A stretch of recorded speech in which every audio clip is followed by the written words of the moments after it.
Umwaka mushya muhire. Umwaka mushya muhire kuri mwe mwese mukomeje gukurikirana Zoliva Billionaire. Nkuko mubyumva ntangiye mbifuriza umwaka mushya muhire wa 2024. Mu bindi bihugu bigiye bitandukanye nabo baragira bati Happy New Year, Bonane, Heri ya mwaka mupya, Novis Annos, Feliz Anno Novo, Bonano, hamwe n'izindi ndimi zitandukanye, gusa zose bakoresha bifurizanya umwaka mushya muhire ku bantu benshi bagiye batandukanye. Nanjye nti nimwegere hino Zoliva Billionaire ibahe neza umwaka mushya muhire wa 2024. Icyo nkwibutsa ni share, like na subscribe. Nguko twinjiye mu mwaka wa 2024.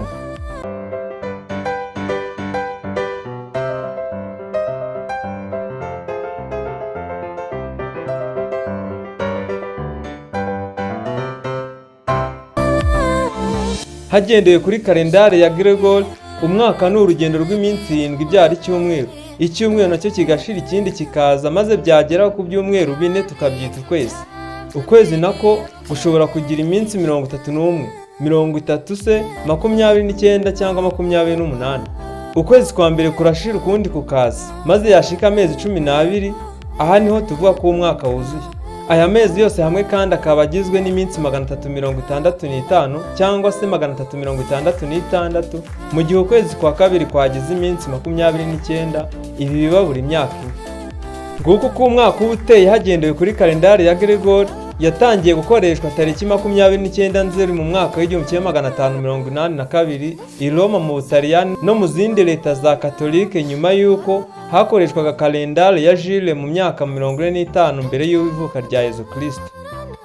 Ibi byaje gutegekwa na Filipo wa kabiri w'umunya-Espanye, cyane ko icyo gihe Filipo yari umutware w'Ubutaliyani, Espanye na Portugal. Ntibyarangiriye mu bakatolika y'u Burayi gusa, kuko uko imyaka yagendaga ishira niko kugendera kuri kalendari ya Papa Gregori wa 13 nabyo byagiye bikwirakwira mu bihugu bigiye bitandukanye ku isi. U Rwanda nk'ibindi bihugu narwo rukaba rugendera kuri iyi kalendari. Gusa ariko nk'uko byatangiye kera ubwo Yezu Kristo yazaga mu isi, abantu bakabwirwa ko ari umucunguzi, ariko abatari bake bakabihakana. Ni nako n'iyi kalendari yakoreshwaga na benshi, ariko hakagira n'abayihakana. Ibi tubibona neza tugendeye kuba n'ubu hari abatagendera kuri iyi kalendari. Twavuga nk'ibihugu birimo nka Afghanistan, Iran, bo bakoresha iyo bita Solar Hijri Calendar. Hari kandi nka Ethiopia ikoresha iyitwa Ethiopian Calendar. Nakubwira kandi nka Nepal ikoresha Vikram Samvat na Nepal Sambat. Tariki 31 z'ukwa 12 buri mwaka hagendeye kuri kalendari ya Gregor umwaka urangiye. Maze bukeye ku itariki ya mbere z'ukwa mbere, abantu bose baba bishimira ko umwaka warangiye bakiriho kandi bakaba bagira ubuntu bwo gutangira umwaka mushya. Ibi biba mu bihugu bitandukanye ku isi hose, aho usanga tariki ya mbere z'ukwa mbere hatitawe umunsi wariho hateganywa ikiruhuko. Ibi bituma itariki abantu bayipangira, haba mu buryo bw'imyambarire, abantu bagasanga bambaye imyenda mishya. Ku mirire, abantu hose usanga bagiye bategura nk'aho bafite ibirori. Naho ibyo kunywa byo usanga byabaye iyanga ahantu hose, kandi ku binyobwa ibyo ari byo byose. Ntibirangira ku baturage gusa, ahubwo na leta zitandukanye, ubwo haba ari saa sita zuzuye mu ijoro ryo kuwa 31 z'ukwa 12 buri mwaka, usanga ibigo by'igihugu bya gisirikare bikora ibyo bita kurasa umwaka urangiye. Ibi babikora barasa mu kirere urufaya rw'imiriro myinshi, bakabikora berekana ko umwaka urangiye kandi n'undi ukaba utangiye mu mahoro. Si ibyo gusa, ahubwo mu bihugu bitandukanye abaperezida nabo ku saa sita zuzuye zo mu ijoro ryo kuwa 31 z'ukwa 12 buri mwaka, usanga bavuga ijambo ryo gusoza umwaka, ndetse bakagira n'icyo bavuga ku mwaka utangiye, ubwo baba batanga icyizere ku banyagihugu kuri uwo mwaka mushya utangiye. Iki gihe ni nabwo bafata umwanya bakifuriza umwaka mushya muhire ku baturage bose. Ibi babikora binyuze kuri radio na televiziyo by'igihugu. Iki gihe kandi mu bice bitandukanye abantu benshi usanga bagitegereje ijambo ry'umukuru w'igihugu. Mu Rwanda, abanyarwanda mu bice byose by'igihugu usanga saa sita z'ijoro zigera amaradiyo volume yazamuka. Amateleviziyo nayo sinakubwira, ikigezweho ari ugukurikirana ijambo ry'umukuru w'igihugu.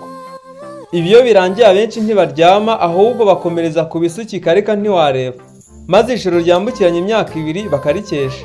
Mu mihanda yose haba haka amatara yatatswe mu ndabyo ku mihanda yose. Ku nyubako nyinshi zitandukanye nazo usanga zazengurukijwe udutara twaka mu mabara menshi. Usanga ahantu hatandukanye hagiye handikwa amagambo yifuriza abantu umwaka mushya muhire, akandikwa mu mabara agiye atandukanye yaka mu buryo bushimisha buri wese.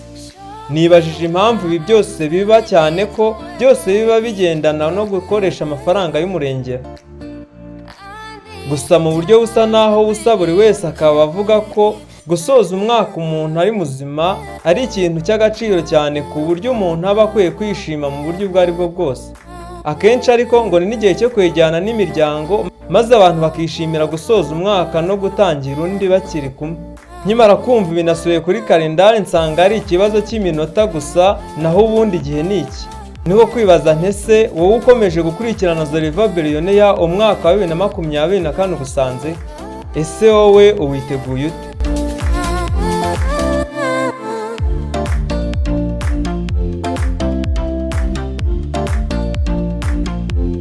Zoriva Billionaire yo ikaba idahema kubashimira ku buryo mwabanye mu mwaka wa 2023. Akaba ari nayo mpamvu ibifuriza umwaka mushya muhire wa 2024 igira iti muzawugiremo ibyiza byose mwifuza.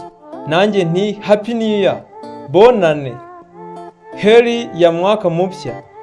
Umwaka mushya muhire uzabera uw'amata n'ubuki. Naho ubundi yiyo ni Zoriva Billionaire. Jye mwumvaga ni Mugabe Dimo. Icyo mbibutsa ni share, like na subscribe. Komenti zanyu zo niwo murongo ngenderwaho kuri Zoriva Billionaire. Ndabashimiye.